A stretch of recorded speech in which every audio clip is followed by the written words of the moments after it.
Hi, today we are at Shumway #2 Cemetery in Harrison Township, Scioto County, Ohio,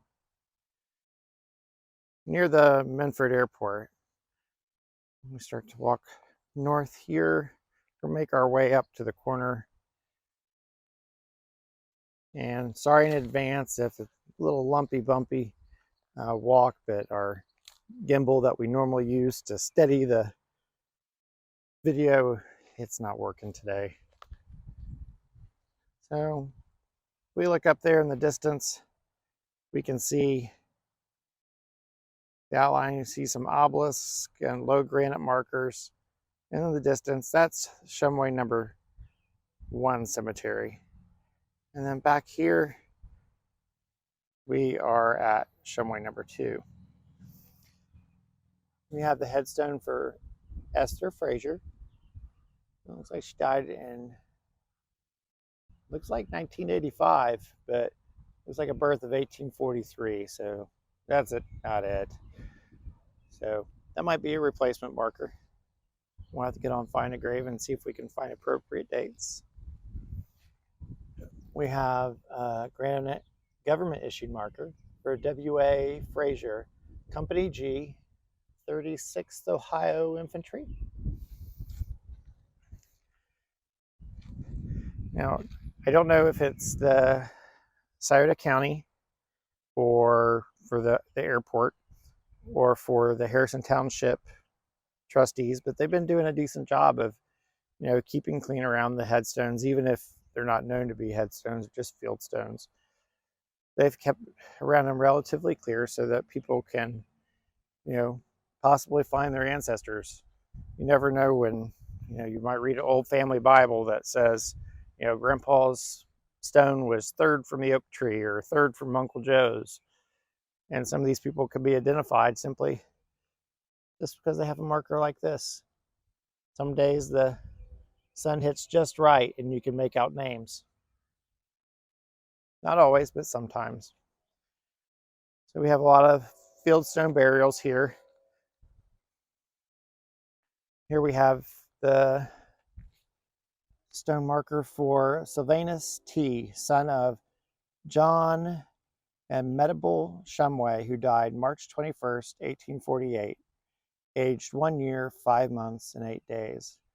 You can see a pretty carving, and then you can see how over the years the polished surface just flakes away.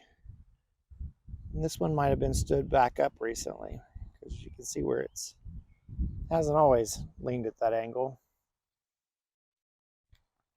We'll walk over this way, have a pretty marker for Henry Van Gorder, who died December 31st, 1844, aged, it's like 3 years, 8 months, and 12 or 13 days.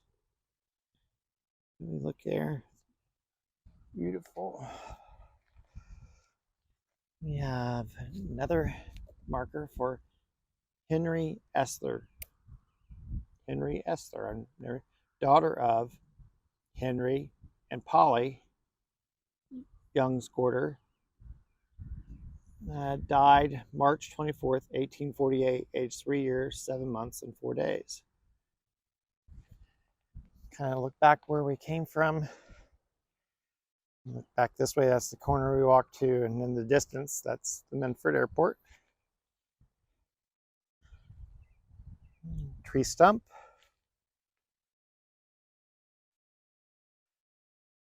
Here we have someone's leaned up a marker for William Wood, who died, looks like June 18th, 1822. And look at the stone. That feels like granite. Maybe sandstone, but somebody's no, they used a wire brush. Can't do that because then you get this. It starts to flake off around the inscription. But sometimes people just, they don't know.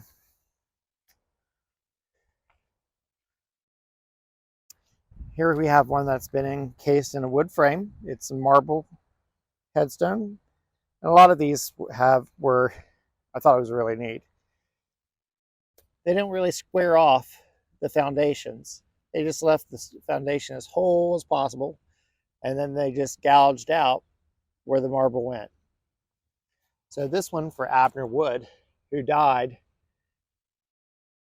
looks like August 25th, 1824. It's really old, but it's marble, so it might be a replacement for one, for a fieldstone or a sandstone. But somebody's built a wood frame and they went to some trouble.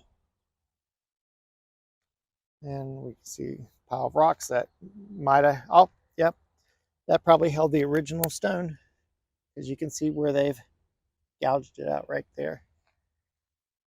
We come down this way and we see the same thing for a footstone.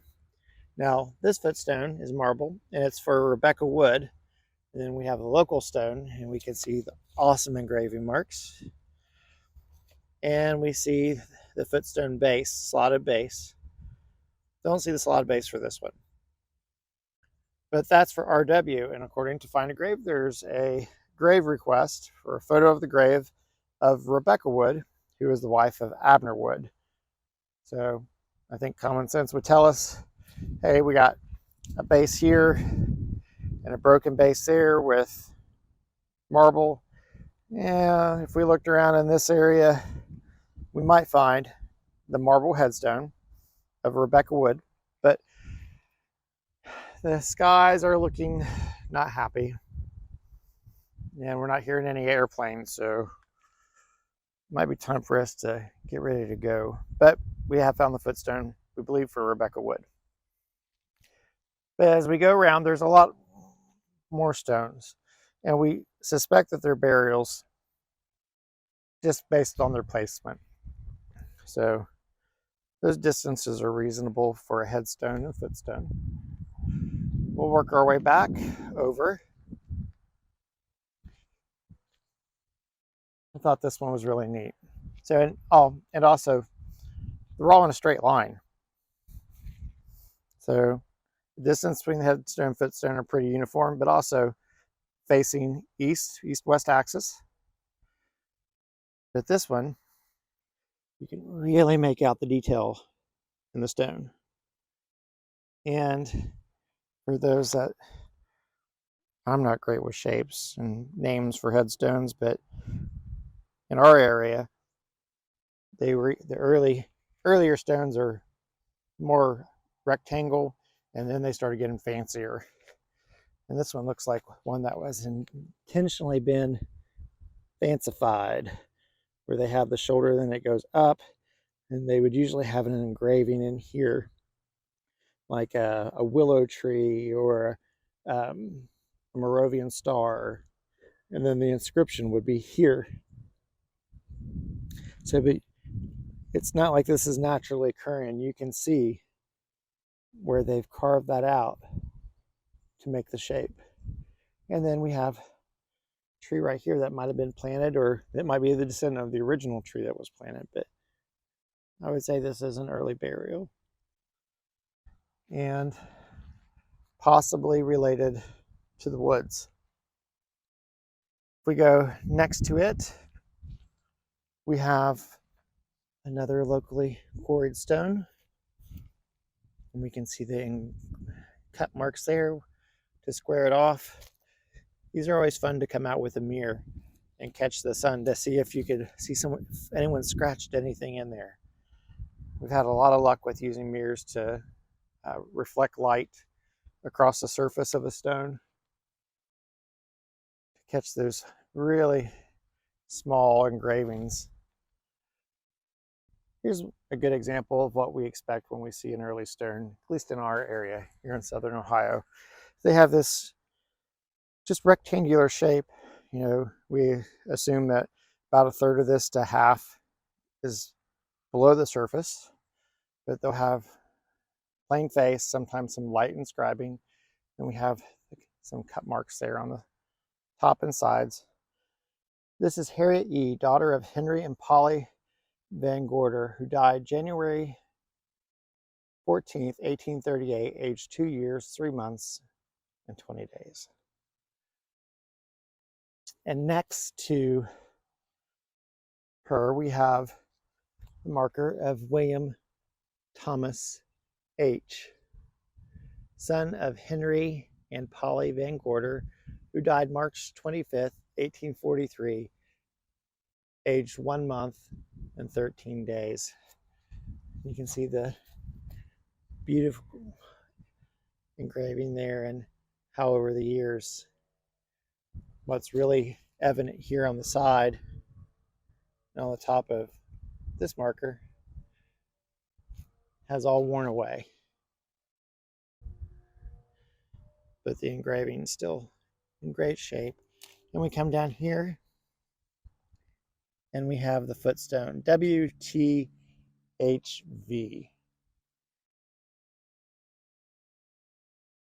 So William Thomas H. Van Gorder. We'll go across further. Oh, now I should point as we go back is we have another small combination of headstone and footstone. Both of them relatively vertical. I don't know if it could be the footstone for a burial this way and the headstone for burial going this way, or it could be for a small infant burial and they're just too far apart, or misaligned rather. But that is on line with more stones going there. And make our way around.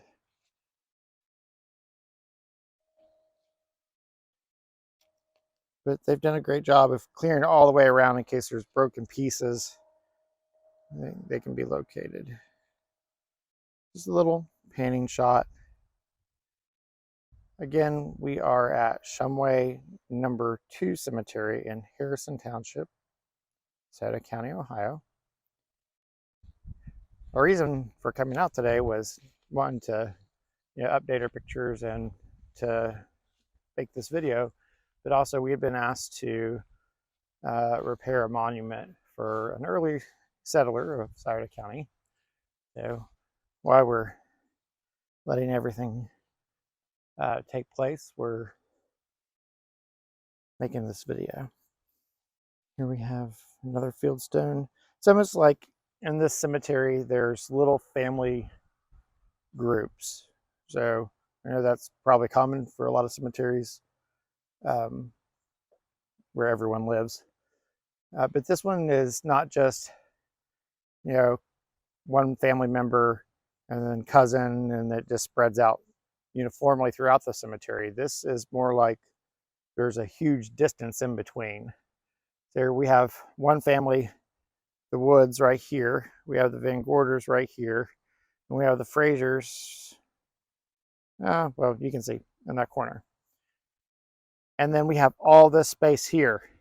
Now it's the lowest part of the property. So if maybe where it stays wet, if there's any markers there, they might have fallen over. But right now it doesn't look like there's anyone here. And then we come up on this group, which are fieldstones and aren't evidently marked, or apparently marked rather. We have more here. And we look that way. Another stone. Come across.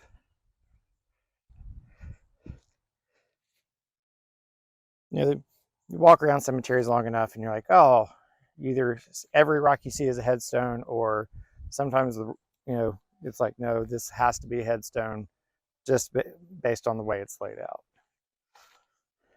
One stone in the middle of the field does not a headstone make, but 6 stones in a straight line facing east, it's a good guess that they're probably burials there. So there's the chain link fence for the Menford Airport. Here we have another upright fieldstone, another fieldstone. If you looked at those, they're probably 5 to 6 feet apart.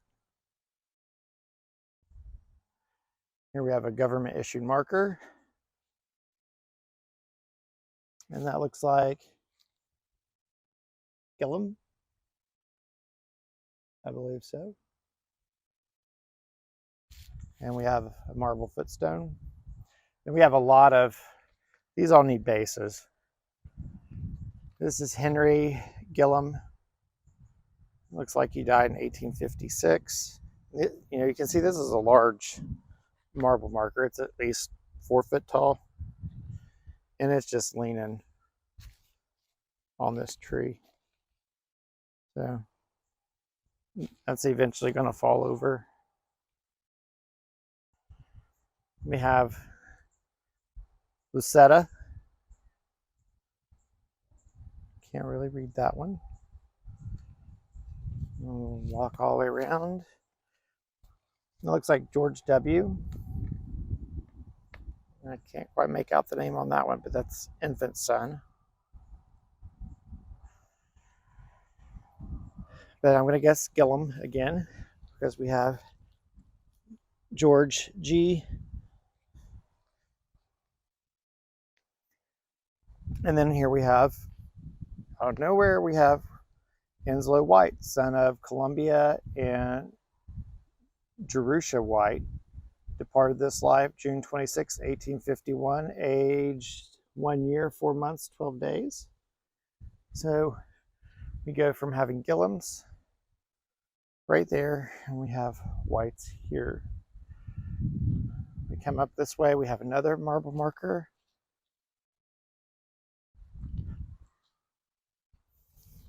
And looks like Correll. Probably maybe Henry Correll. And you can see where that marble is fracturing right there. But it's just been stood up. You can see where it sat. You have a stone here. Most likely they've just piled stones up behind it. And as that stone starts to lean, it'll kick those stones up and out. Those just look like they've been stacked there, though. We have more hand-carved stone. I love seeing those patterns. So we have MW, so most likely Whites. Then OW. So we're probably into another family group here. Oh, Whites or Woods. So we have Simeon Wood, who was born in 1804 and died in 1896. And then Emmeline Wood, who was born in 1815 and died in 1875. So most likely these are replacement markers. We can see the large, immensely large, probably 6 foot by 2 foot concrete slab. And then these granite markers have been set on top of it. We come this way, we have the marble marker, which is Ruth, and I can't tell, daughter of B&E Wood, died February 18th, 1858, age 17 years. And then that one lines up with that footstone. Here we have, I believe this one's been turned, but that's Martha, daughter of S&E Wood. So I was probably wrong about Ruth. It's probably Ruth, daughter of S&E Wood. So we have Martha, daughter of S&E Wood. And that looks like she died. Looks like 1834. So it's pretty remarkable for a marble marker that early, unless it was set later. And again, another example of, this is a slotted base, and it's not squared off. They kept it as wide as possible. It comes out all the way, and it's sized exactly. So no mortar around it. And then we have a cluster here of W's. So we have LW and AW hiding there behind the tree. And OW, that's probably their footstone. And MW, that's probably their footstone. And that marker's probably turned because of the tree pushing it up and out of the way. The LW and AW, their footstones are right here. And then we come this way and we have the headstone for Sarah White and the headstone that we've recently repaired and set a base for Daniel White. So when it's wider than the other ones because we cleaned it with D2 and water and left it out in the sun, versus we have Sarah here who has not been treated. So just to show what, you know, D2 anti-biological solution and water can do, and sunlight. So we'll come down this way. Two last graves here in the corner that we suspect are graves, just because they're on a line with the others.